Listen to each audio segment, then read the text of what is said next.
Bonjour tout le monde, j'espère que vous allez bien. Je vous retrouve dans ce petit tuto pour vous parler de la rupture. On a déjà eu une émission qui en a parlé, mais c'était pour moi important de vous revenir avec quelques infos.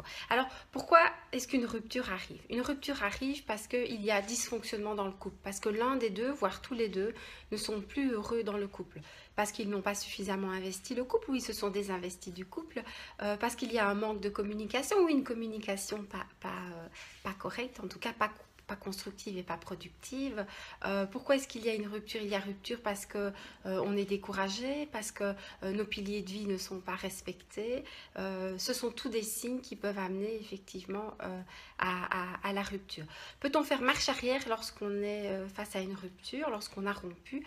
Comme je le disais dans mon émission, oui, il arrive parfois que des couples se séparent, vivent un petit peu leur vie de leur côté, exploitent un petit peu d'autres couples et puis se retrouvent et reforment un couple parce qu'ils ont grandi, ils se sont nourris d'autres expériences sur le côté et du coup ils ont ramené ces expériences positives dans la nouvelle découverte de ce nouveau couple qu'ils forment. Donc une rupture n'est jamais définitive à condition que les deux le veuillent bien sûr et elle peut être effectivement porteur, en tout cas pour le couple qui décide de repartir à condition qu'ils aient nettoyé tout ce qui les a amenés à la rupture et à cette prise de conscience. Et j'arrive à ce petit conseil. Donc, que faire pour qu'une rupture arrive ou pour éviter une rupture suivante? C'est analyser ce qui s'est passé dans votre couple, analyser ce qui va bien, ce qui va moins bien et travailler sur ce qui va moins bien dans l'objectif vraiment d'éviter cette rupture. Comment peut-on faire pour éviter la rupture? Je le disais, communiquer, mais communiquer productif, constructif et avoir une communication de partage dans le couple et pas subir la communication. En essayant de remplir nos besoins personnels, je vous le dis souvent mais je reviens dessus, mes besoins c'est moi seule qui peux me les remplir et s'ils ne sont pas remplis et si je ne suis pas heureuse dans mon couple, je dépose effectivement cette information dans le couple et c'est à deux qu'on essaye de trouver une solution pour le couple. Pour moi c'est vraiment très important.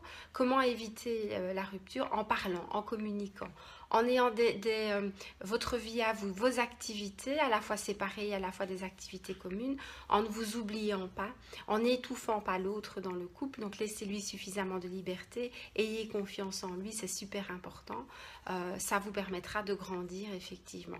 Soyez attentifs aux moindres signes et je dis souvent, messieurs, nous les dames on communique beaucoup sur ce qui ne va pas. Le jour où on cesse de communiquer, c'est qu'il faut vraiment vous tracasser et souvent quand il y en a un des deux qui amène la rupture, c'est que dans sa tête il y a déjà plusieurs semaines voire plusieurs mois que l'état de rupture était prévu et pour lui du coup c'est un peu plus facile à vivre. Alors est-ce que c'est simple lorsqu'on de se remettre d'une rupture, même si c'est nous qui initions la rupture? Ben non, c'est pas parce qu'on initie la rupture que c'est plus simple pour nous, que du contraire. Mettre un terme et avoir cette responsabilité, c'est parfois difficile à porter. Maintenant, celui qui décide de partir, celui qui décide d'initier la rupture, a déjà suffisamment travaillé dans sa tête parce qu'une rupture, elle n'arrive pas par hasard et elle ne tombe pas du ciel comme ça, du jour au lendemain.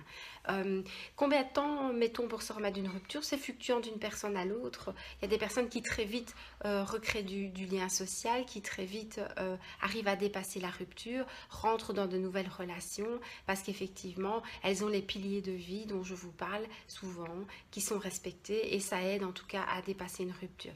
La rupture, lorsque vous la vivez, parlez-en autour de vous, il y a toujours des gens pour vous écouter, il y a des thérapeutes, il y a des coachs, il y a des psys que vous pouvez consulter, même si parfois on croit mourir lors d'une rupture et qu'on se dit qu'on ne s'en remettra jamais, il est possible de s'en remettre à condition de le vouloir, à condition de se dépasser, de faire le bilan de soi et de se préparer à aller vers une nouvelle rencontre.